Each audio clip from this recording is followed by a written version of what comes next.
cordial bienvenida a los presentes y a quienes nos están viendo a través del canal de YouTube de Queleo Forestal y a través de nuestro streaming a un nuevo en vivo desde Libro Show.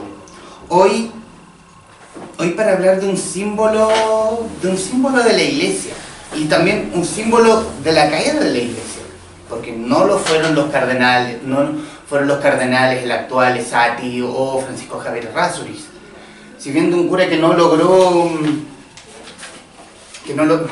logró hacer carrera en el obispado, un simple cura. Cristian Prech Bañados, vicario de la Vicaría de la Solidaridad, que digamos que tocó el cielo, pero también hoy está viendo los resultados de vivir en el infierno en el que estuvo expuesto durante mucho tiempo. Y para eso estamos con la periodista Andrea Lagos, autora de Prech, Las culpas del vicario. Andrea, bienvenida.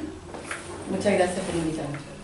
Solamente para presentarlos y a quienes no ubican a la autora, Andrea es periodista y licenciada en Historia de la Universidad Católica. Ha trabajado en el programa Contacto de Canal 13, la revista Cosas, 7+7 y Sábado del Mercurio, además del suplemento de reportajes de La Tercera. Es coautora de Los archivos del cardenal, casos reales, editada por Catalonia y la Escuela de Periodismo de la UDP. Y hasta principios de año editora en la revista ¿Qué pasa? Difunta. De la difunta fenecida revista ¿Qué pasa? Ahora sí, Andrea, primero, Cristian Prech. ¿Por qué hacer una historia de Cristian Prech? ¿Por qué biografiar a Cristian Prech? Bueno, cuando comencé a trabajar en Cristian Prech fue cuando fue sancionada por 5 años de apartamiento del Ministerio Sacerdotal en 2012, en diciembre. Yo comencé un par de años después, pero él estaba mudo, no estaba siendo sacerdote, y nadie entendía mucho por qué realmente lo habían expulsado, porque los casos no eran públicas, las denuncias. Eran bastante anónimas, había un solo caso que fue público, y se pensó que era una vendetta política, porque había caído Caradima, que era un cura asociado a la derecha, y luego ha caído, digamos, en su justa ley, y había que buscar el cura de la izquierda, y yo la verdad que no me traía esa teoría. Yo siempre pensé que había algo más, que había verdad en lo que hizo la Iglesia, en la investigación canónica.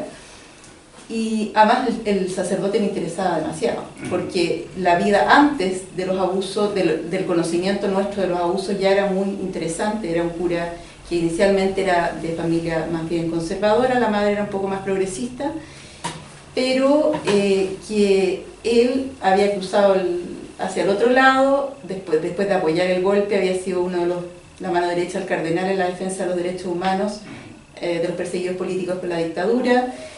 Entonces era una persona que además tuvo demasiado poder en la Iglesia. Fue la mano derecha de 4 cardenales, arzobispo de Santiago, que fueron Silva Enríquez, Fresno, Oviedo y Errázuriz. Y además iba para obispo, no lo llegó a hacer, pero fue como que si hubiese sido un obispo siempre por el nivel de influencia que tuvo. Vamos a tocar el tema del por qué no llegó a las altas esferas, pero también citar uno de los primeros párrafos con el que comienza el libro. En el primer piso de la Casa del Clero, ubicada en la calle Santa Isabel con Lira, está la sacristía. Ahí hay un altar con un Cristo. El sacerdote entra, se pone la estola sobre los hombros y canta, o reza, depende del día. Luego hace las lecturas y continúa con el Evangelio. E incluso celebra la ofrenda. Cierra los ojos. Imagina que delante de él están sus padres, sus amigos, quienes lo han acompañado en los últimos años. Invita a los fieles a celebrar la comunión, pero está completamente solo. A Cristian Prech Bañados no le queda más remedio que darle la comunión a sí mismo y autobendecirse. Desde diciembre de 2012, cuando fue apartado del sacerdocio por 5 años, tras ser sancionado por abuso sexual de menores, no puede celebrar misa en público. Por eso se inventa feligreses. Es lo más raro que me ha tocado hacer, dice el sacerdote. Quisiste preparar esta biografía, pero también fuiste, obviamente, como primera fuente al mismísimo Cristian Prech. ¿Cómo tomó que se esté, el libro que se estaba preparando por él, de él? La verdad que él sabía por los cercanos, yo empecé a hablar con cercanos, lejanos, amigos, no amigos, víctimas, las víctimas me fueron saliendo después, y se enteró que estaba haciendo el libro, pero que era una biografía total de su vida. Pues yo no quise hacer solamente una bibliografía de los abusos, sino que quise hacer el personaje completo. Me parecía más interesante ver las luces y las profundas sombras. Y él, a través de una hermana, Marta, a la cual yo entrevisté y a la cual le conté el proyecto, y que era auspiciada, en el fondo estaba la Universidad Diego Portales, que yo era una académica, que estaba Cataluña atrás, me dijo, me mandó a decir que quería recibirme. En ese momento me recibe y yo le planteo que vamos a hacer, que yo voy a hacer la biografía de él, no autorizada, con su ayuda o sin su ayuda, con su participación o sin su participación, y él me dice, prefiero tener mi voz si vas a hacer una biografía aunque yo no lo quiera. Y la tuvo y nos juntamos durante 2 años, por lo menos 8 veces, y cada vez que nos juntábamos era más de 2 horas en un lugar neutral, porque tuvimos que elegir un lugar que no fuera donde estaba él viviendo, porque no quería, era un lugar como de castigo donde estaba, y no podía ser en la calle. Entonces buscamos un lugar y estábamos unas 2 o 3 horas cada vez conversando. ¿Pero vio el libro impreso? Él se lo mandé el día que salió, pero nunca lo vio antes. No, pero ¿y cuando se lo mandaste, él te llegó algún mensaje diciendo...? Ninguno. Ninguno. No, solamente para la segunda edición lo llamé de nuevo. Nunca tuve ningún desmentido, ni de él, ni de la persona con la cual él también me llamaba bastante a través de Enrique Correa. Pero mi relación era era directa con Brecht. Nunca me dijo nada, nunca me mandó un mail, nunca me dio una mala ni buena, o sea, quedamos, no hubo ruido por ahí, lo que me pareció bastante aceptado de parte de él, porque además todo lo que sale ahí está rechequeado. Y además, después yo lo llamé para la segunda edición, que la acabamos de sacar, que es esta, para que me contestara sobre los abusos que comienzan a ser descubiertos en enero, en febrero, por el caso Marista, que son los que hacen que él ya no sea sacerdote, que ni siquiera esa misa la puede hacer a sí mismo.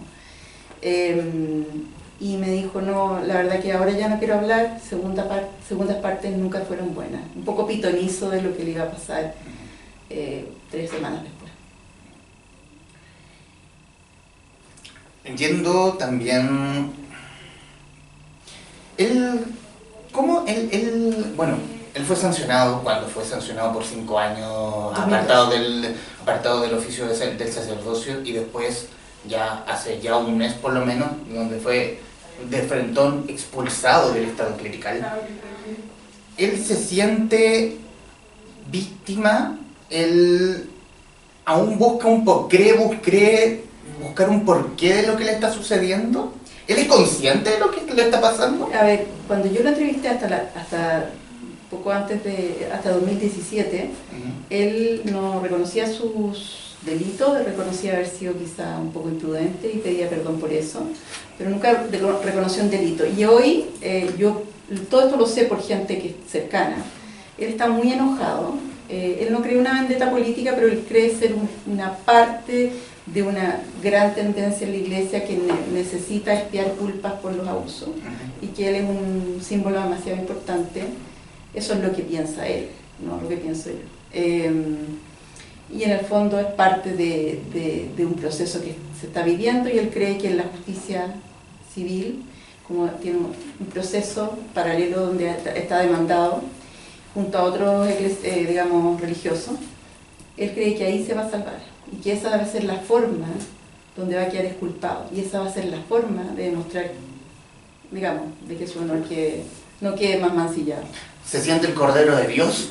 En el fondo, que le quitó el pecado a la iglesia. No, yo no sé, pero yo creo que no, yo creo que está muy enojado, él siente que él no se concibe de otra manera que sacerdote, es una persona que yo creo que tiene mucha confusión sexual, me imagino, en este punto, pero que además es una persona que no se concibe de otra forma que ser sacerdote. Él tiene una gran vocación y además es muy talentoso, tiene muchas herramientas, tiene mucha facilidades sociales, de relación política. Es como el cura perfecto en muchos sentidos y el más imperfecto en otros. Haciendo memoria de una entrevista que te hizo Tomás Moschati, en el pasado, en la infancia, Cristian tenía cara de cura. Como que él era el don de gente, el cara de cura. O sea, era su camino iba a ser ese en algún momento. Y sí. él iba al sacerdocio. Él desde chiquitito era acólito, desde muy menor, pero después él tuvo unas confusiones, tuvo unas pololas, era muy regalón de la madre, muy cercano a la madre. Y él entra al seminario después de cuarto medio, termina en el colegio St. George, y que era muy católico y era muy cercano a curas progresistas. Y después que que entra al seminario, al año se aburre. Empieza a echar de menos, se aburre, encuentra que el seminario menores donde estaban las Condes arriba era como una cárcel, se va, pero no por falta de fe, entra a estudiar Derecho a la Católica, no ve echa de menos la vida sacerdotal o presacerdotal y vuelve. Y ahí es como cuando se afianza en la fe, pero él siempre fue cura. Siempre, de hecho, en la biografía que tienen en la revista del colegio, que yo la parafraseo ahí, en el libro, dicen que va a ser el cura Pérez. El cura Pérez. Llama la atención la figura en el largo del libro, la figura misma de Pérez, porque a nosotros, no sé, te hablo mirando desde afuera, se hacía la construcción de este mártir, de este monumento, de este tótem moral de la Iglesia Católica. Pero aquí tenemos a un hombre de carne y hueso, débil, muy débil, propenso a depresiones, a pastillas, no alcohólico, pero muy bebedor. Y también costó mucho la construcción de este ideario que era Cristian Pérez. La deconstrucción. O la deconstrucción. Sí. Lo que pasa es que tuve acceso a muchas fuentes, son más de 85 fuentes, más las entrevistas con él, más mucha bibliografía secundaria, con entrevistas de la época de él. Y él por ejemplo, él era es una persona muy temerosa. Tiene terror, tenía mucho terror nocturno, no podía dormir solo en los lugares, siempre pensó que la Dina le iba a hacer algo, le dolía el estómago cuando tenía que salvar a cierto tipo de gente, a diferencia de lo que nosotros creemos o creíamos. Él era una persona que le daba miedo y se escapaba, de repente le dolía el estómago y se iba, y los abogados jóvenes tenían que salvar a la gente y hacer unas movidas políticas medias raras para, no sé, sacarlos de las cárceles, sacarlos del país, sacarlos de las sesiones de tortura, etc. A mí lo que me gusta del libro, no es que me guste mi libro, pero del personaje... A mí también, a todos nos gusta el libro, ¿cierto? Del personaje es que es un ser con hartas sombras. Con hartas sombras, y las sombras no están solamente al final cuando uno descubre que fue un abusador de menores y mayores, sino que están durante todo el libro, pero también están las luces. Pero las sombras, digamos, son tan profundas al final que apagan las luces. Claro, un hombre de luces y profundas sombras. Sí.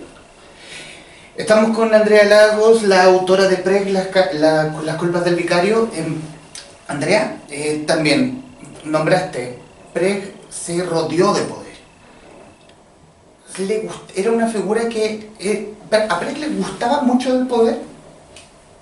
Creo que sí. Hizo mucho uso de su poder. Bueno, fuera de lo él le gustaba tener acceso, tener influencia, le gustaba tener el poder, poder influir en la iglesia y en el discurso de la iglesia, le gustaba influir en la política, era un hombre muy político. No hizo mal uso del poder. Cuando él tuvo poder, hizo buen uso del poder, diría yo, porque ayudó bastante el ideario al cardenal Silva en favor de los pobres, de los perseguidos, de una iglesia posconciliar. Él hizo un buen uso del poder hasta que se topó con jóvenes y menores, y ahí hizo mal uso de su poder sacerdotal por sobre los dirigidos. Bueno, a los presentes, cualquier duda o consulta, que no sea solamente una conversación entre dos, sino entre todos. Quien haya leído el libro, o quien no haya leído el libro y le llame la atención de figura de Precht, por favor, sean libres y levanten la mano. Sí. ¿Has sentido de alguna forma presión de algún tipo por haber hecho caer esta sombra sobre un ser tan luminoso para el país en general? Sí, la verdad que ahora es más fácil porque ahora todos pueden ser cuestionados. Está demasiado abierto el tema de los abusos sexuales a menores y mayores en la iglesia por sacerdotes. Pero cuando yo hice la investigación, comencé cuando ya había sido sancionado, llevaba 2 años castigado. Y ahí la verdad que había mucha duda respecto de la culpabilidad real, de que no hubiese, como les decía, de que no hubiese sido una vendetta política, y ahí la gente, había muchos círculos de cercanos y no tan cercanos que me pedían que no siguiera indagando porque lo tenía que dejar tranquilo y él tenía que seguir con su vida, que había sido tan bueno para el país, un ser tan espectacular, que no había que seguir, digamos, hurgando, y que ya suficiente castigo tenía con los 5 años. Pero sí. Andrea, yo no leí el libro, ya me invitó de hecho mi amiga acá para conocerlo y todo. Tú cuando le haces estas entrevistas por estos 2 años, ¿tú sentiste que él era capaz de darse cuenta de lo que había hecho? O sea, como esto de los abusos, ¿él era consciente? En su interior, yo no puedo leer exactamente lo que sentía, él no era capaz de transmitirme que él se sentía culpable. Nunca, nunca. Él nunca, durante 8 entrevistas, hubo sesiones muy largas que fueron muy terribles porque había que preguntarle todo, desde los detalles más ínfimos. Y a mí me violentaba tener que preguntarle dónde ponía las manos, con quién, le tenía los nombres, los apellidos. Nunca sentí que él se sintiera culpable, ni que él se echase la culpa, ni que él sufriese por esto, no. Él sufría por él. No siento que él sufría por las víctimas. ¿Y cómo fue para ti también tener que enfrentarte a las dos caras de la moneda? Porque por un lado obviamente está este protagonista, este personaje, pero también están todas las personas que, viste que fueron como 85 fuentes distintas. Lo que pasa es que las víctimas son 11 mayores, 4 menores, muchas, no son víctimas los 80 y tanto, pero ¿cómo me encontré? La pregunta, ¿cuál es? ¿Cómo lo llevaste tú? O sea, estar con el que abusó y el abusado. Lo que pasa es que es difícil él, porque no sé si alguien de acá lo conoce. Él es una persona, yo creo que tú lo conoces. Sí. Él es una persona tremendamente carismática, encantador. Nunca, yo le hice las preguntas más difíciles de hacer para una periodista o para cualquier persona y nunca se enojó, nunca se molestó, nunca subió la voz. Era muy educado, es muy encantador, tiene demasiadas habilidades blandas, como se llama. Entonces, la verdad que era difícil, siempre tuve que tener como la claridad de que yo no me podía involucrar en términos de que le prestara ropa, como se dicen los cabros ahora. No podía, porque entonces toda la comunicación que tuvimos nosotros era o en las entrevistas o mails muy formales que yo sentía que lo podía leer cualquier persona, donde le pedía información que completaba las entrevistas. Pero fue muy difícil en ese sentido, porque tenía que pegar la imagen que surgía de los testimonios de abuso con la imagen de este señor tan encantador y tan talentoso que había hecho tanto por Chile. Entonces, es un desafío con estos seres que son más por ejemplo, Caradima es otro tipo de personaje, un ser que no es querible, o sea, era querible por un sector, pero no es un ser que es querible. Cristian Precht era una persona, una persona que fue querible.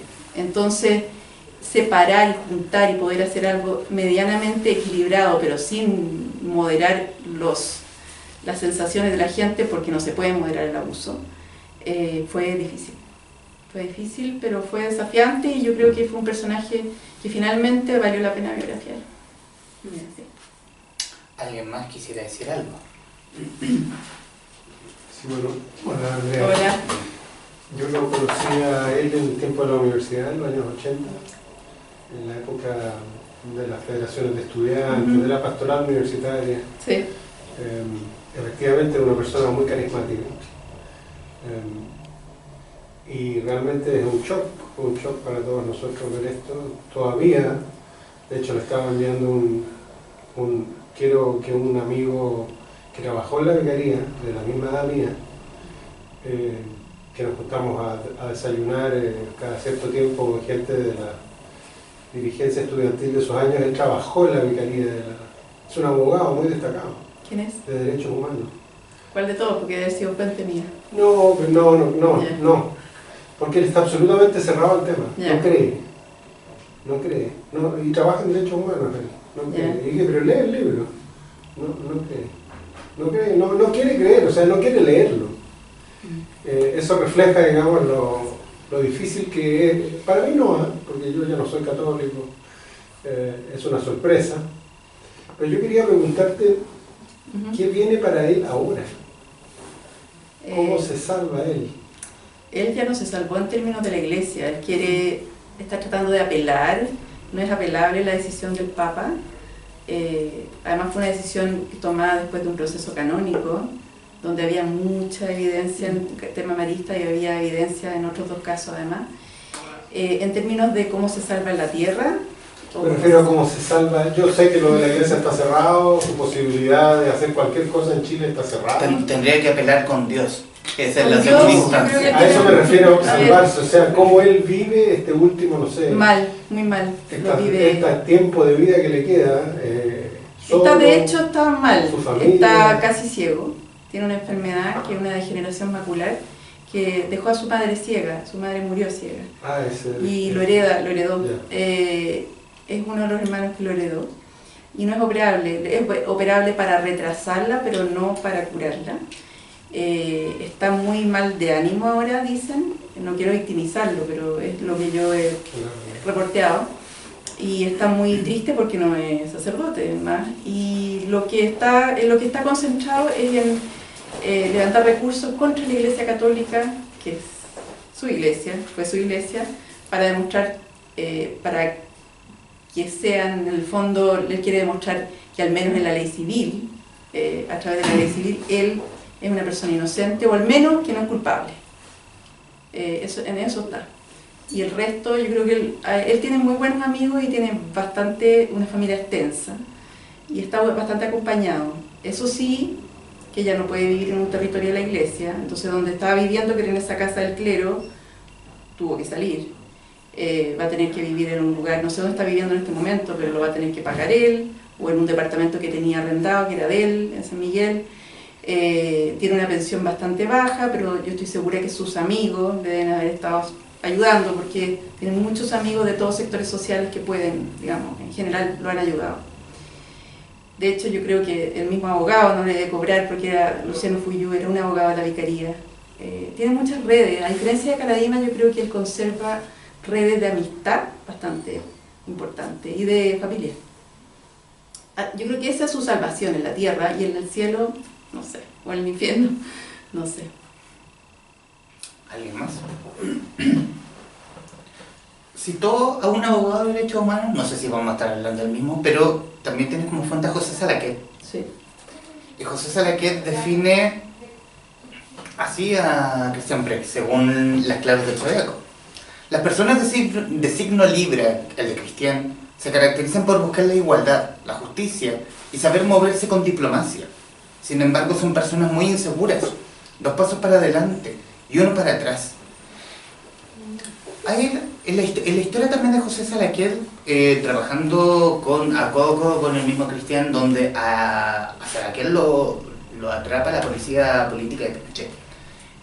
Pasa meses encerrado y no se recibe visita de este vicario que se supone amigo, que trabajaban de par a par por la misma causa. ¿Qué razones o explicaciones daba Christian Precht en ese caso? José Salaquet es la mano derecha en el Comité Pro Paz, que es la previcaría de Christian Precht, que era la cabeza del comité. Lo toman preso, eso le afecta mucho, y ni el cardenal, que también era muy cercano a José Salaquet, ni Christian Precht lo visitan nunca. Estaba él podía recibir a cierto tipo de visitas y cuando tú eres vicario de la solidaridad claramente puedes, tienes cierta entrada. De hecho, él tenía el título de monseñor, aunque no era obispo, era monseñor porque se lo da un personaje que hay en la Catedral de Santiago, tienen la posibilidad de llamarle monseñor. Él no me aclara exactamente por qué no fue, él me dice que él tenía encargado por el cardenal preocuparse por los perseguidos y que si iba a la cárcel iba a ser un poco peligroso para él, tenía que cuidarse, pero era una explicación muy vaga, nunca me quedó claro por qué no hay. ¿Y José Salaquet tenía resquemores de esta misma no visita? Sí, él siguió viéndolo, de hecho cuando hablamos con José Salaquet, ahora está muy enfermo, él ya no puede hablar, pero cuando hablamos, él me dijo que estaba, en el fondo miraba a Christian Precht diciéndome, es lo que hay, es verdad, y él dice ahí que Christian Precht no es pedófilo, pero sí es febófilo, no sé si te acuerdas.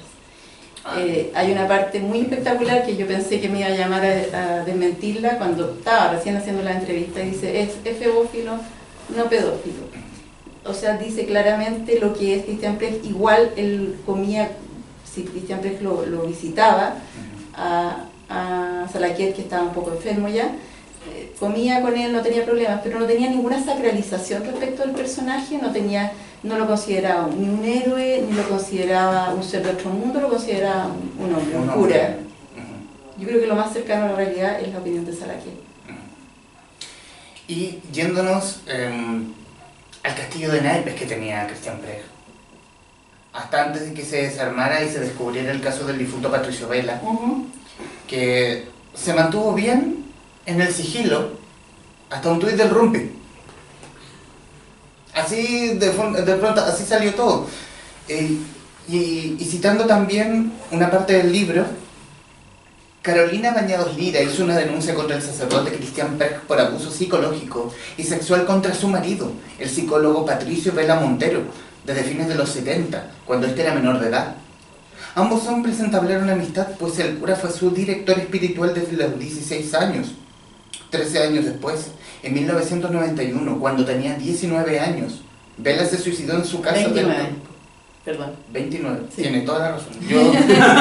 Perdón, qué tonto yo. Cuando tenía 29, Vela se suicidó en su casa del campus de la Universidad de California en Irving. Carolina había vivido ahí con él hasta poco antes, cuando decidieron separarse y ella volvió a Chile. Fue el caso que detonó todo, pero sin embargo no se pudo probar, ya que obviamente el difunto Vela ya no está con nosotros, pero sí fue el gatillante de que otras personas se motivaran a denunciar a muchas. ¿Por qué? No sé por qué, quizás no lo voy a entender, obviamente, porque es un abuso sexual, entiendo que es muy traumático, pero hay una explicación de por qué no denuncia la Precht.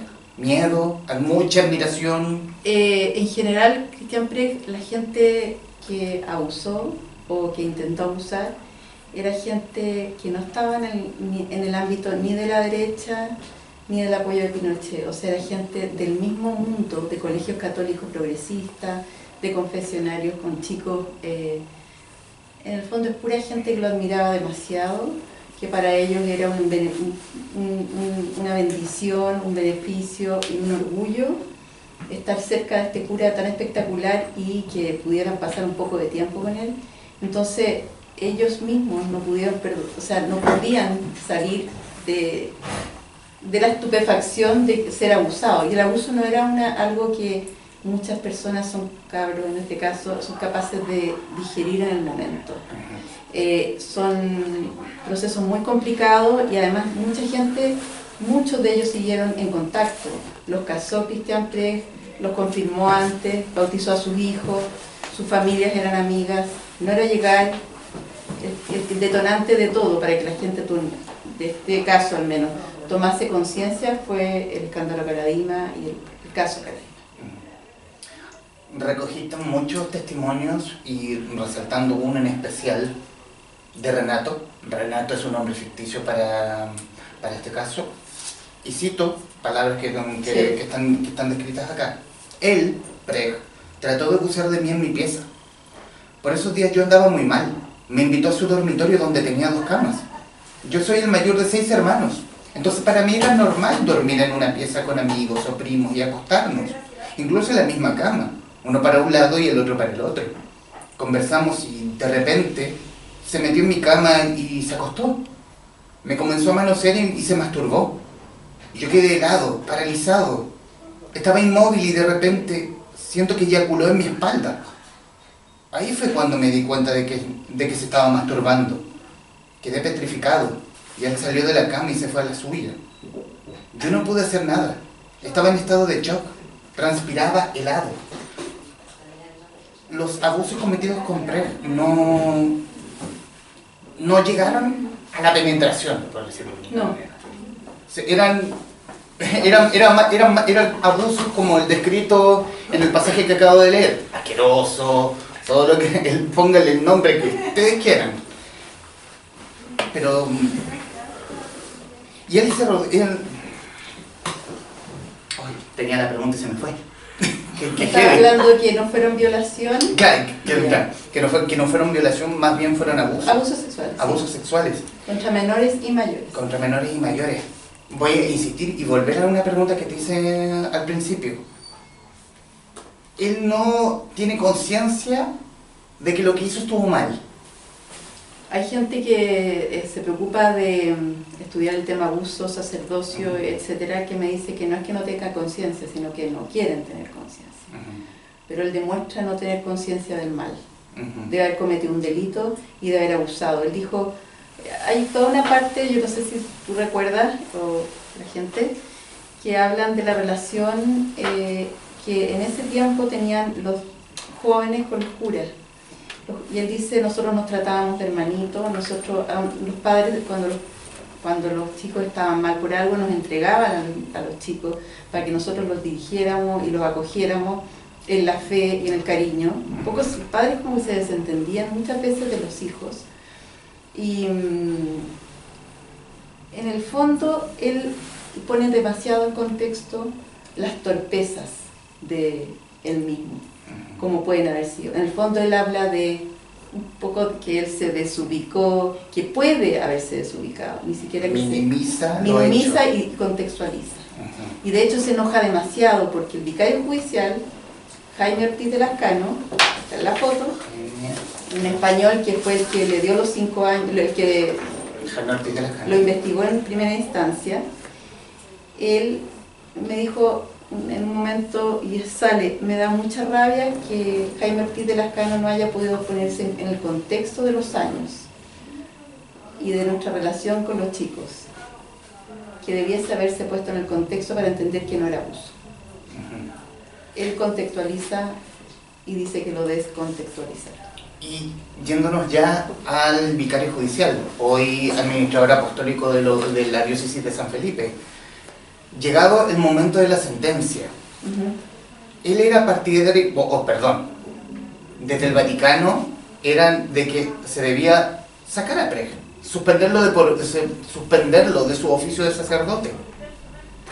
Y en eso se llega con la decisión del cardenal Esati de no suspenderlo de por vida, sino por 5 años. Y es el conato que tienen ambos, más por la edad. Era por la edad. Él justificaba los 5 años más bien por la edad. Iba a tener 77 y era ya suficiente. Tiene 77. Claro, tiene 77 y ya era como, él no va a volver a hacer nada. Él al menos se justificaba así. O me equivoco. Tenía varias justificaciones que no salen, que no las dice, pero que salen de alguna manera en el libro. Primero que nada, lo que dice el Vaticano solamente, Ortiz de Lascano lo investiga, hace un informe bastante categórico, Esati define que hay niños que han sido abusados, al menos uno de 4 eran los que se mandaron al Vaticano. El informe se va al Vaticano, la Congregación de la Doctrina de la Fe lo que hace es que dice que es culpable. Que es culpable de abusos contra menores y mayores, pero que el arzobispo es el que debe decidir la pena. el vicario judicial dice, le pide el consejo, ¿cuánto le doy a Cristian Prech? Y él dice, dale la pena ad divinis. Ad divinis significa de por vida, que nos ejerza como sacerdote, pero no le quita el estado clerical. Era la pena que tenía Caradima antes. Que vive en apartado, no, pero para siempre. Una vida de oración. Claro, pero siguen teniendo la estatura de ser sacerdote.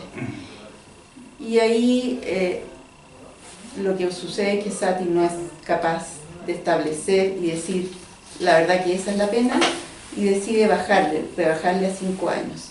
Y entonces el vicario, muy enojado, le dice, nunca se hace esto, porque cuando hay abusos a menores, es una pena demasiado grave para el Vaticano y ante Dios.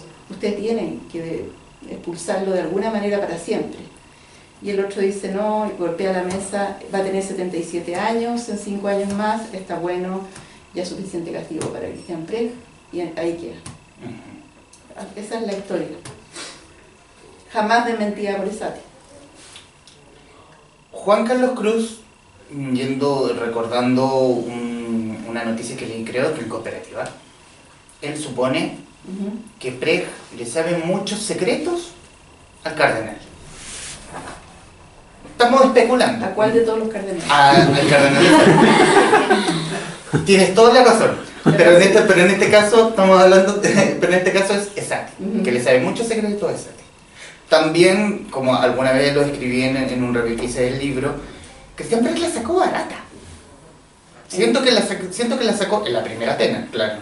En la primera pena Cristian Prech la sacó muy barata gracias al cardenal. Yo no tengo comprobación, la verdad que yo solamente puse en el libro lo que yo pude chequear con más de una fuente anexa. En su momento Juan Carlos Cruz me dijo aquello, yo no pude chequear que le conociera historias muy problemáticas a Satie, en el caso de Prech, pero es un rumor. Yo no tengo conocimiento hasta el momento, no lo niego, o sea, no me puedo poner en el caso de que no sea así, porque uno no puede negar nada en este momento en la Iglesia, de abusos de parte de Satie. Lo que sí hay es encubrimiento y desazón. O sea, él, por ejemplo, recibió por lo menos 2 denuncias de Cristian Prech un año antes y las desoyó, de 2 menores. No las consideró importantes, no las consideró plausibles y no hizo investigaciones. Eso es encubrimiento. Y en el caso canónico, resulta que él no quería abogado. No. Él quería en el fondo defenderse solo. Y él lo instan, lo convencen de tener un abogado. ¿Cómo llegamos a Raúl Asbun? Siendo él abogado canónico, pero y siendo tan dispares en la historia. Era pinochetista. Estuvo a favor de Paul Schaeffer incluso. Le caía muy bien por este cura hincha de Palestino. Sí, no, es que habían sido contemporáneos dentro del seminario. Cristian Prech iba en un curso y, por ejemplo, que Asbun iba a 3 cursos, es más antiguo. La verdad es que Cristian Prech necesitó un abogado en un momento y se empezó a desesperar porque se dio cuenta tarde. El cardenal Satie le dijo, busca un abogado, te está yendo mal y quizás hay algo que hacer, pero tú tienes que preocuparte de defenderte, yo no te puedo defender. Igual lo defendió después. Pero le dice eso y él va al Opus Dei. Él quería que lo defendiera un cura del Opus Dei. Y ese cura del Opus Dei, en este momento no recuerdo el nombre, Eugenio Zúñiga, dijo no, le dijo que sí, que lo iba a defender, que es un muy buen, mucho mejor que este, un muy buen abogado canónico de la Iglesia. Le dice no, la verdad que lo pensé mejor, y en la tarde le dice mejor que no puedo, sabes que yo soy juez en algunas causas en el tribunal canónico, se me topan los casos, no puedo defenderte. Y le dice, entonces Prech dice, búscame a alguien, por favor, de la obra, del Opus Dei. ¿Por qué del Opus Dei? Porque él quería, siendo progresista él, que lo apoyase en la defensa alguien de su completa oposición política, para sentir que no lo estaba salvaguardando motivos políticos valóricos. Para que sea más creíble. Claro, su defensa. Pero ahí creo que se le pasó un poco la mano. El segundo... Cruzó la vereda, pero... Cruzó la vereda, porque una cosa es Opus Dei y otra cosa Raúl Asbun. Y bueno, entonces le pide a Eugenio Zúñiga, dame otro nombre de algún sacerdote de la obra que me pueda defender. Le dijo, no, sabes qué, mejor busca por otra parte. A mí no te preocupes, o sea, aquí no hay. Básicamente lo dejó solo, el Opus Dei, y va hacia Raúl Asbun. Y Raúl Asbun le dice inmediatamente que sí. Bueno, de hecho Raúl Asbun defiende a O'Reilly, Raúl Asbun defiende a varios de este tipo. Y durante el caso, en la recopilación de testigos, de declaraciones, tenemos a Mariano Puga, el cura obrero, Claro. muy amigo de Cristian Pérez, Sí. pero que en el caso en cuestión declara en contra, Sí. pero después se desdice, y después no, y después sí. Sí, fue el muy caso es espectacular. raro. Fue muy espectacular. Yo hablé con Enon, con Mariano Puga, había escuchado algo, un rumor que estaba medio confundido. Mariano ya tiene sus años también. Pero está bastante cuerdo. Lo que pasa es que él, siendo tremendamente amigo de Brecht y compartiendo incluso techo, porque cuando Mariano Puga, él viaja mucho, ya no es cura regular porque está muy mayor, duerme donde mismo vivía Cristian Pérez, en la casa del clero. Entonces compartían además la habitación del lado. Muy amigos, y de repente él, cuando es el proceso canónico, recuerda que una vez hubo un diácono que le dijo a él que había sido aproximado, Cristian Pérez se había aproximado, había tratado de abusar de él y él se había corrido.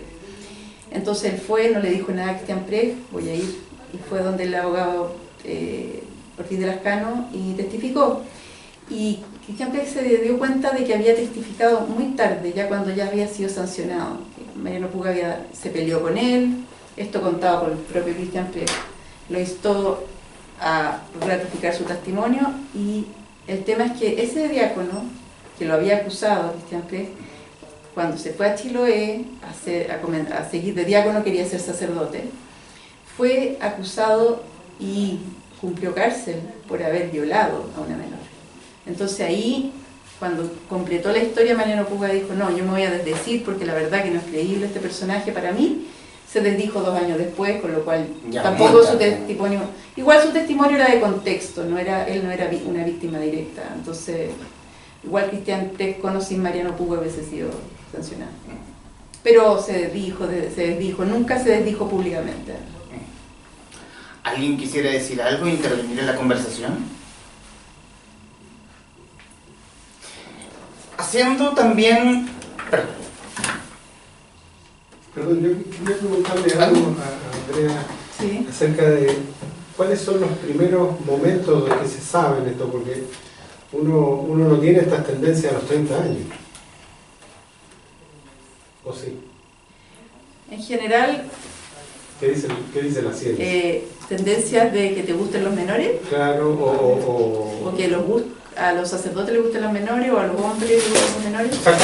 Sacándole la sotana al personaje, digamos. A ver, es que no hay que sacárselo en este caso, porque yo creo que el celibato no tiene directa responsabilidad, obligatorio, pero sí el tema de celibato más no tolerancia a la homosexualidad en la sociedad, más que en un periodo hay un estudio ahí americano que cuenta que se hizo en los seminarios, y que un alto porcentaje, mucho más alto de lo que uno cree, en los años 60 y 70, como ser gay era muy complicado de salir del closet, entraban a los seminarios.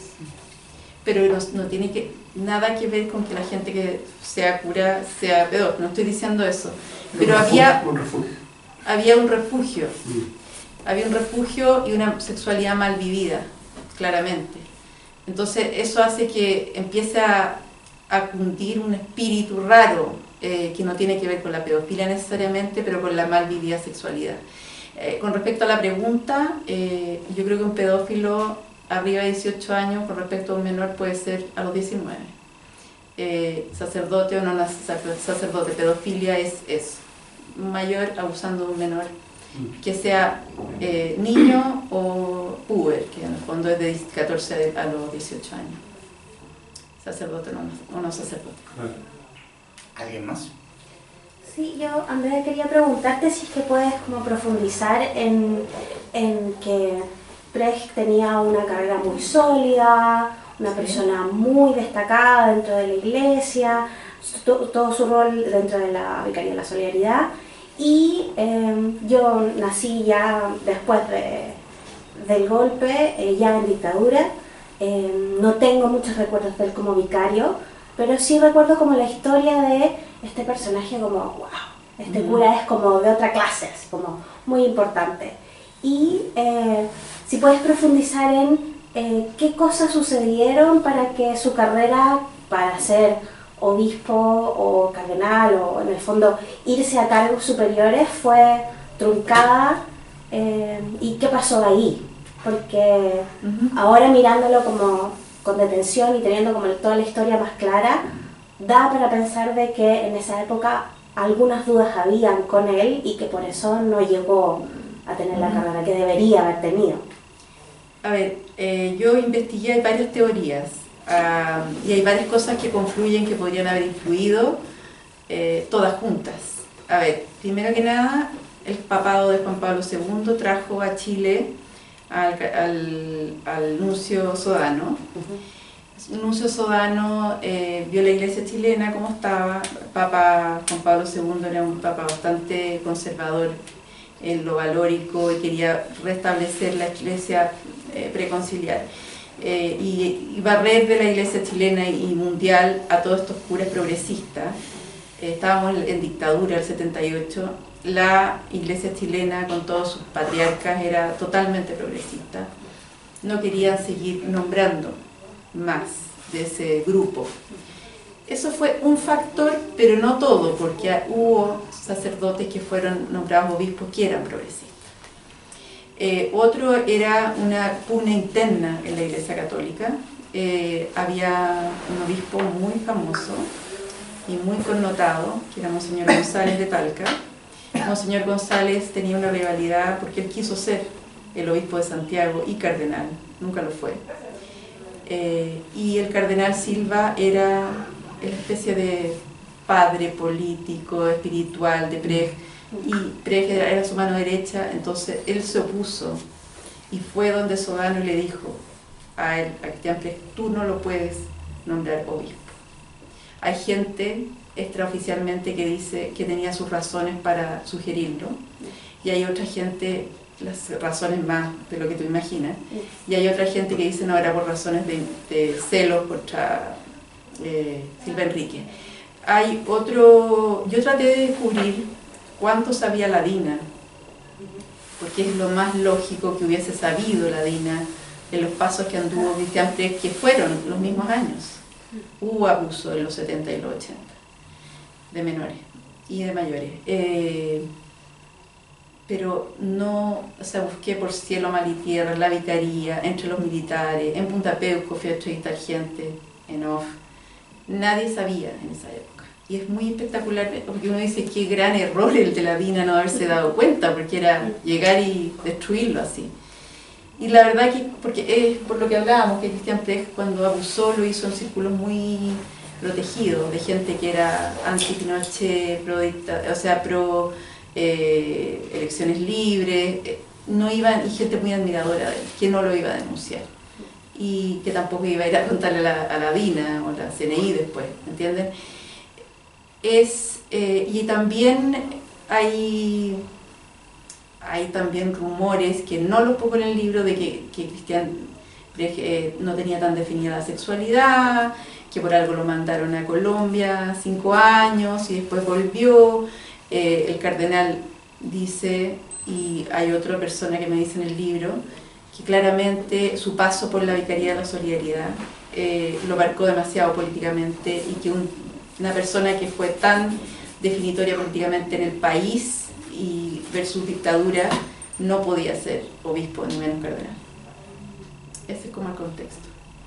Gracias. Mencionas también los terrores nocturnos que sufría Christian Precht por, en algún momento, siendo vicario, que la Dina fuera por él. Pero pasado el tiempo, el que no fue, si bien no fue la Dina, fue Álvaro Corbalán. ¿Cómo llega el contacto de Álvaro Corbalán con Christian Precht? Porque se visitaban, decir como que Corbalán se movía a ciertos lugares, y no. Él iba a Punta Peuco, Precht iba a Punta Peuco a ver a Corbalán. Sí. ¿Cómo llega ese contacto? Es muy extraño. La verdad que hay algo que alguien me dijo, que Christian Precht era un cura totalmente transversal, que por eso también se demoró tanto en explotar esto. Y fue tan chocante porque tiene gente en la izquierda, en la derecha. Su mejor amigo es un Bulnes, que era el hermano del que atentó, o sea, el que mató a Schneider. Entonces él tiene un gran nivel de, me carga la palabra tolerancia, pero al menos aceptación por lo diverso.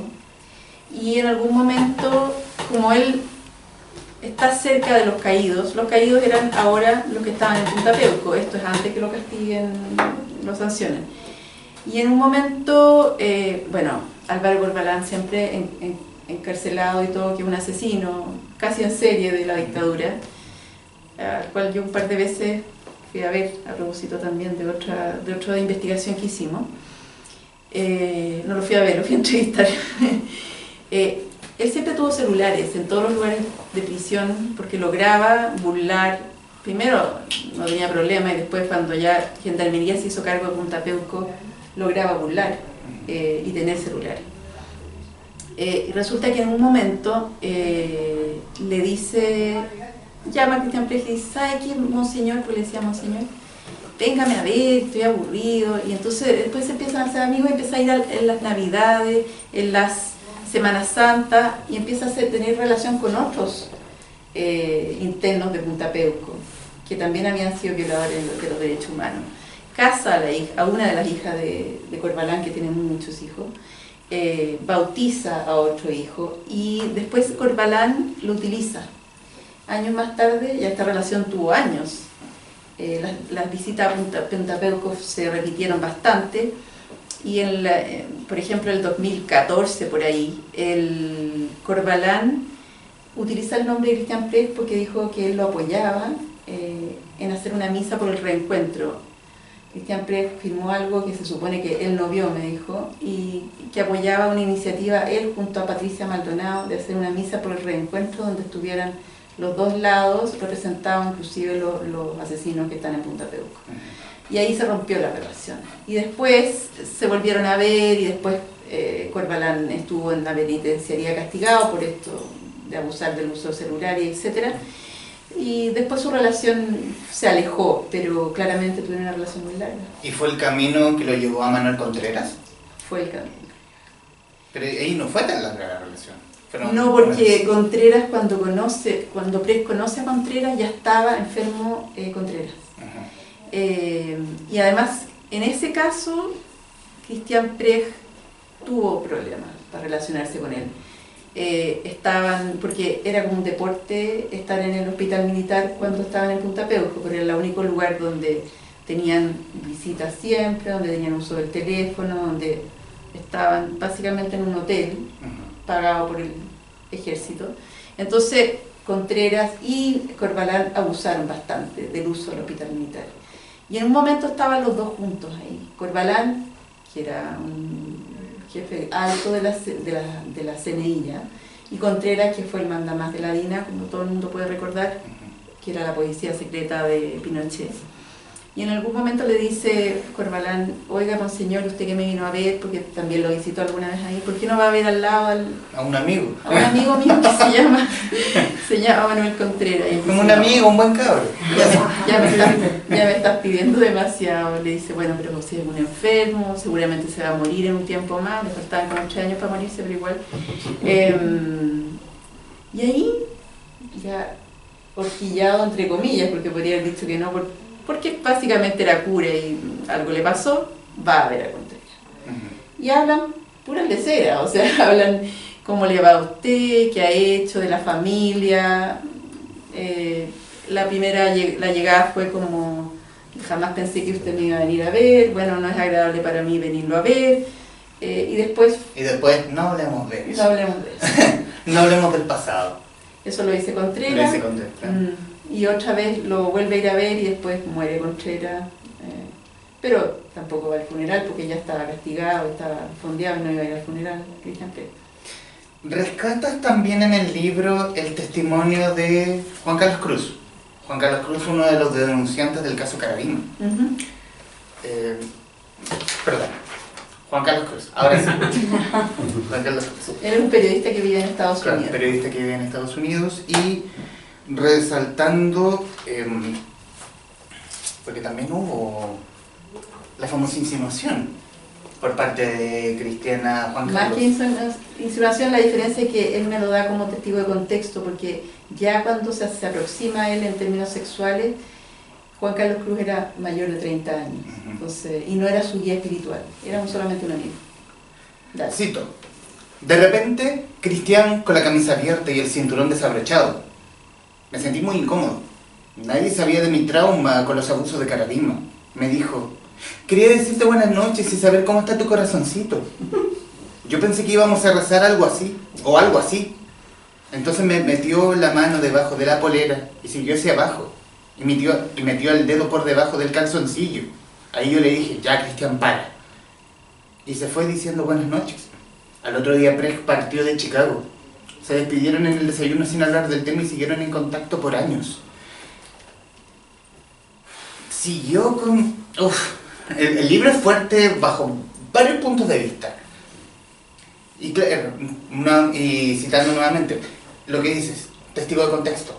Juan Carlos Cruz ya era bastante mayorcito versus las otras víctimas de Cristian Prez. Y él siguió sosteniendo el mismo patrón. Él le llegaba a la situación, oh, el corazoncito y toda la cosa. Porque él era muy cariñoso, se define muy cariñoso. Cristian Prez. Cristian Prez. No a todos les decía corazoncito, lo hacía con los hombres de partida y en general eran menores. En el caso de ahí eran muy amigos, por eso el testigo de contexto, además de que es mayor de edad, es porque no es guía espiritual y nunca fue. Él era mucho más cariñoso claramente con los menores y con los adolescentes o mayores poco más de 18 años. No era tan cariñoso con los mayores, era cariñoso pero no en términos de llamarlos de alguna manera, corazoncito, guachito, no. Era distinto. Haciendo también un trabajo de googleo, llegó a la columna que hizo Ascanio Cavallo para La Tercera, del 22 de septiembre, de hace unas semanas, y citando algunos extractos, un extracto, creo que el extracto final: el Papa Francisco ha mostrado, en el caso chileno, que su onda es corta y mal informada. Es cierto que administra un territorio azotado por un huracán, pero su obstinación es no escuchar. En no escuchar, se ha ido convirtiendo en un sello de su papado.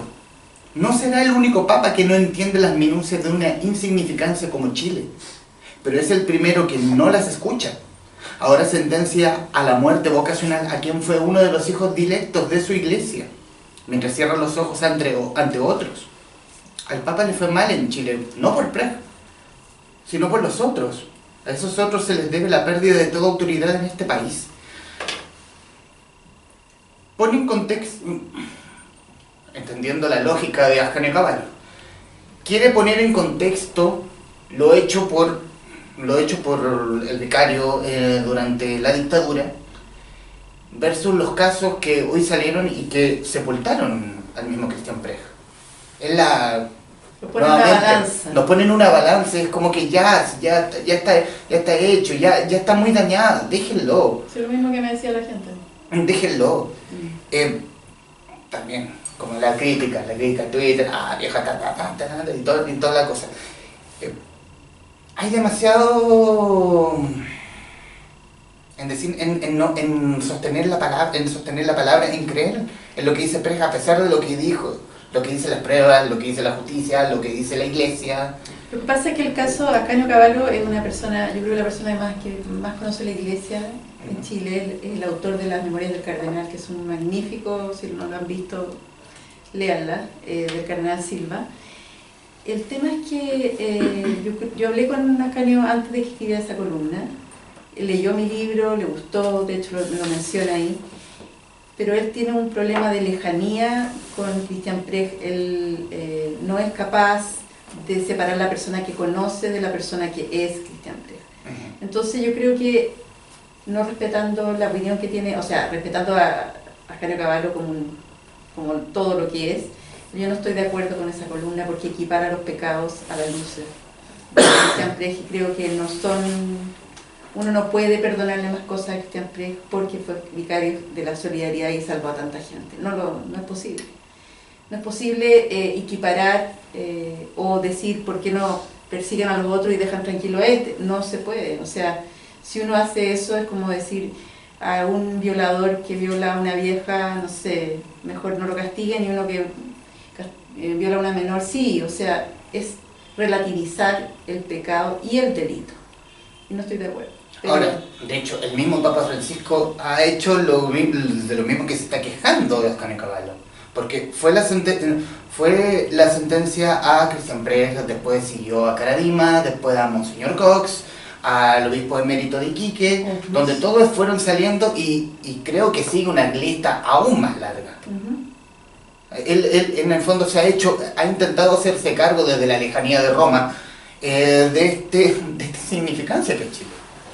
No es tan insignificante Chile porque la concentración de abuso de sacerdotes es bastante quizá mayor que otros países. No sé si que el estado de Pensilvania, pero que muchos otros países. Yo creo que lo que está tratando de hacer el Papa es arreglar el desaguisado que cometió el Vaticano durante demasiados años. Esto va, sobre todo con Juan Pablo II, era muy notoria el vendaval que intentó encubrir Juan Pablo II. El Papa Ratzinger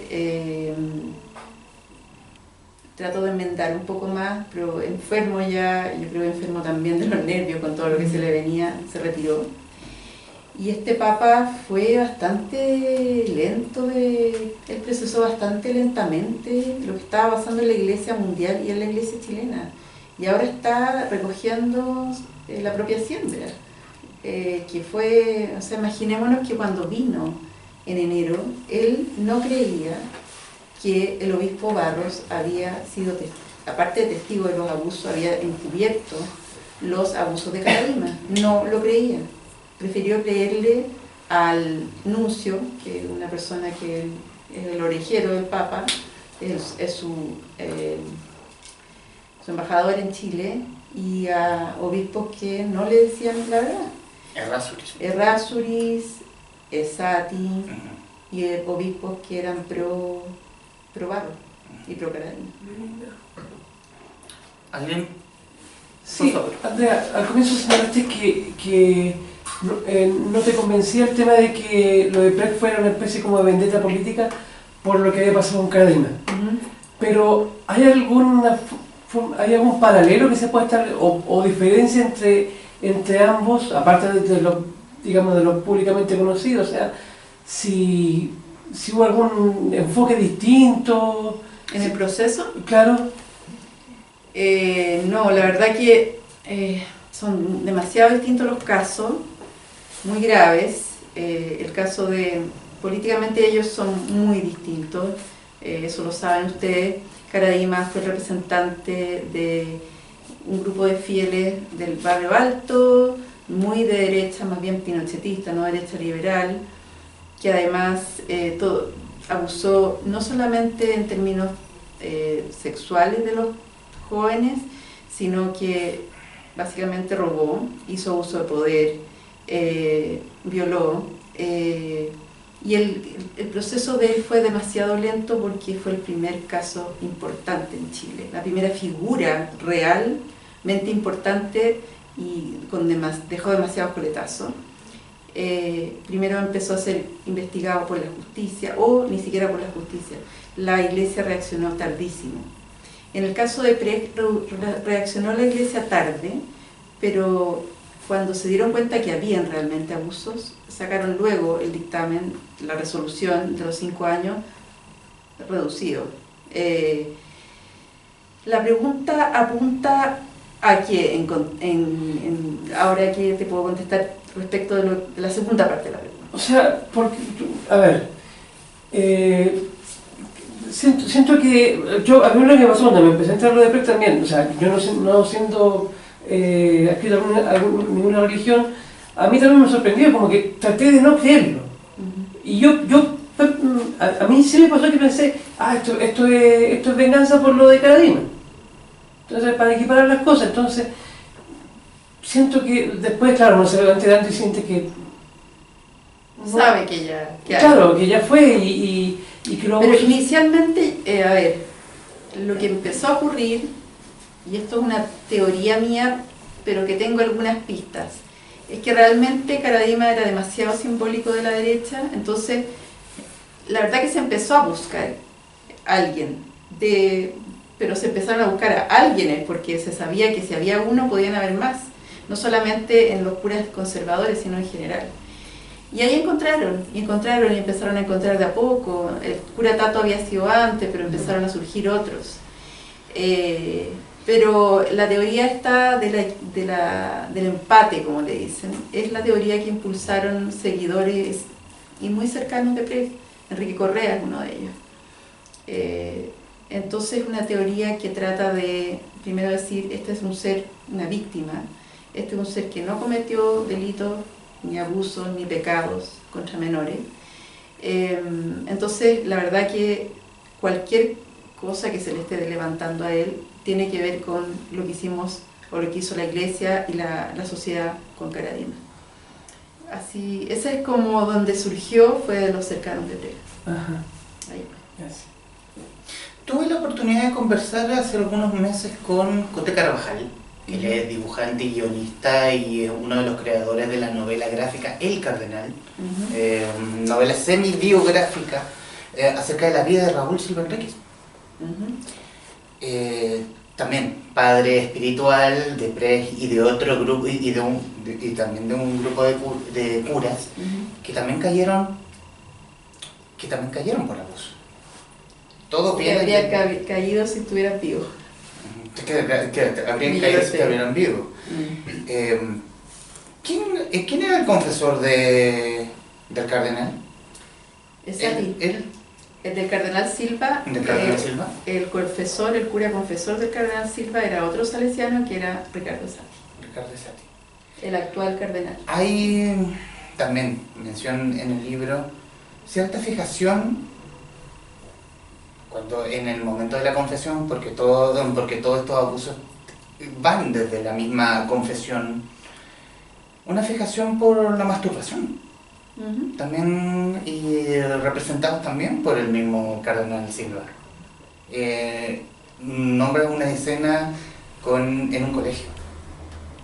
Sí, hay una escena que hay gente que le gusta mucho la descripción. Es rara porque el cardenal, cuando ya no era arzobispo de Santiago, un par de años después, ya estaba muy aburrido.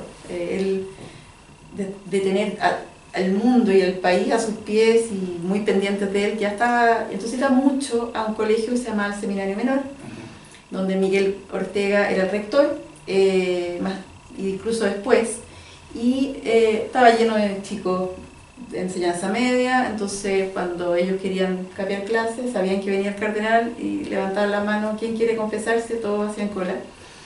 Y pensaban, estos chicos muy católicos. Muy católicos, todos muy poco católicos, con ganas de capear, y además que confesarse con el cardenal después Silva era como para contárselo a los nietos. Era un héroe, y era muy raro para ellos, y varios me lo comentaron, que estaba este señor con su chalcito a cuadros, una estufita ahí eléctrica, en una capilla, ni siquiera estaba en el confesionario, y le decía la primera pregunta, ¿te han masturbado? Y ellos como que decían, qué raro, la primera pregunta, ¿te han masturbado? Cuando uno puede haber cometido 800 pecados antes, Y la masturbación, por último, es la última pregunta. Que es la menos grave. Para la edad, claro, y de verdad. Y ellos decían, casi todos decían que sí, por supuesto. Entonces le decían 2 Padre Nuestro y 3 Ave María, o 1 Padre Nuestro y 3 Ave María, perdonado, te vas para tu casa. Ese era el tono habitual. Yo creo que cuando se ven después abusos en el tema marista, en el caso marista de Brecht, 2 de los casos fueron en confesionario y 2 de los casos fueron hablando de la masturbación. Eso ahí hay un patrón. No digo que el cardenal haya abusado, estoy diciendo esto ocurrió. No tengo resaltemos el hecho. Claro. No le pongamos más contexto. No, el hecho no. es raro y no queda más, y queda en eso. En la historia, ¿cómo podemos definir a Christian Brecht al final de todo esto? Es un hombre que tiene y tenía, está vivo, mucha fe, con inconmensurables dotes y dones políticos, relacionales, litúrgico. Él era capaz de encender un estadio completo, es un entretenedor. Uno de mi entrevistado, un cura, decía que era como Pepito TV, que sacaba del sombrero todo, que encendía a las audiencias, que hacía cantar a la gente, en todos los idiomas, además hablaba como 5 idiomas. Entonces era un ser muy potente en términos religiosos, relacionales, políticos, pero un alma confundida. Yo creo que era un alma atormentada y tenía un tema familiar que le pesaba. Yo creo que el cuasi suicidio de la madre, el intento de suicidio, hay una relación con la madre muy tormentosa. Era un ser bastante dañado, proveniente de una familia muy tradicional, muy confuso políticamente y muy asustadizo, y con rasgos depresivos fuertes y yo creo que no tratados, una tendencia que no sabemos si fue alcoholismo o no, al alcohol, muy fuerte, y claramente una indefinición sexual y la capacidad y propensión a abusar de menores. Ese es Christian Brecht. ¿Alguien quisiera agregar algo? Yo creo que es un excelente argumento para una miniserie. Yo también. Atento Netflix. Pero tiene un problema, que el cine simplifica. Sí. Entonces el guionista va a tener serios problemas. Tiene que hacer muchos capítulos. Es Sí. muy complicado. Claro, voy a hacer muchos capítulos porque si no lo más fácil es quedarse en el oscuro que es lo claro. ¿Y qué actor lo personificaría? ¿Se imaginan alguno? Ñeco no, por favor. No, Ñeco hizo de Caradima ya. Sí, Caradima. Nico ha hecho de todo. Es que lo que pasa es que tendría que ser un Brecht de ¿cuánto? ¿De 50 años? No, tiene que ser de diferentes, varios Brecht. Varios Brecht. Y además, él tuvo una personificación en los archivos del Cardenal 1, era Francisco Melo. Que quedaba muy bien. Quedaba muy bien, pero no tenía tanta presencia, y en el segundo, yo hice la investigación para el segundo, sacamos a Christian Brecht porque ya estaba castigado. No lo pusimos y se desapareció el vicario de la solidaridad y ya no había. No lo quisimos poner como personaje de la segunda temporada. Eso lo sabe poca gente, pero Claudio sabe. Redondo. Sí, sí. Rodolfo si sube unos kilos quizás. Rodolfo podría ser. Rodolfo podría ser, era, sí. Sí. No se me viene ningún actor en la cabeza en este No, momento. Rodolfo me tinca la parte. Bueno, vendámoselo a Netflix. Ya, atento, con Juan Netflix. Estamos esperando. Ya antes de finalizar, darte un presente.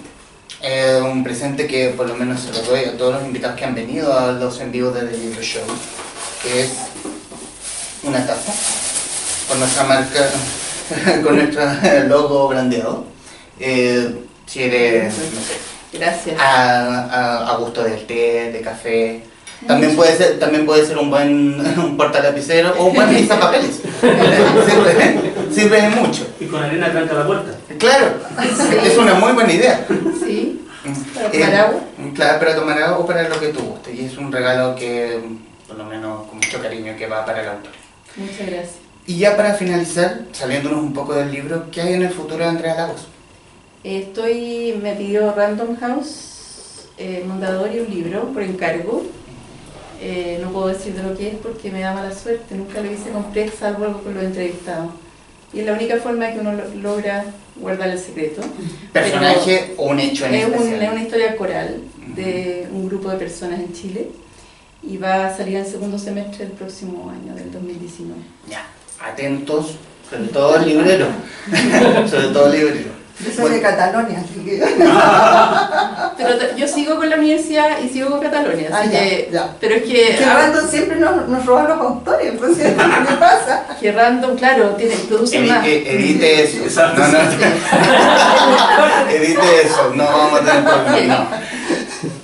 Bueno, para quienes nos están viendo a través del canal de Que Leo y a través de nuestro streaming, recomendarles Prex, Las culpas del vicario, un libro entretenido como historia, y también un buen objeto para poner en tierra a la construcción de este ideario que era Cristian Prex. O sea, no es el héroe, no es esta carne de estatua, como lo construyen con carne de estatua. Es solo un hombre que cometió 1001 errores, que cometió 1001 delitos. Un hombre con luces y muy profundas sombras. Editado por Catalonia y la Escuela de Periodismo de la Universidad de Portales, de la colección Tal Cual, que lo pueden encontrar obviamente en Que Leo Forestal, Merced 76 Comuna de Santiago, o en espacioforestal.cl. Andrea Lagos, gracias. Muchas gracias por invitarme. A los presentes, gracias. Ha sido otro de los envíos desde el Libro Show. Gracias por estar ahí.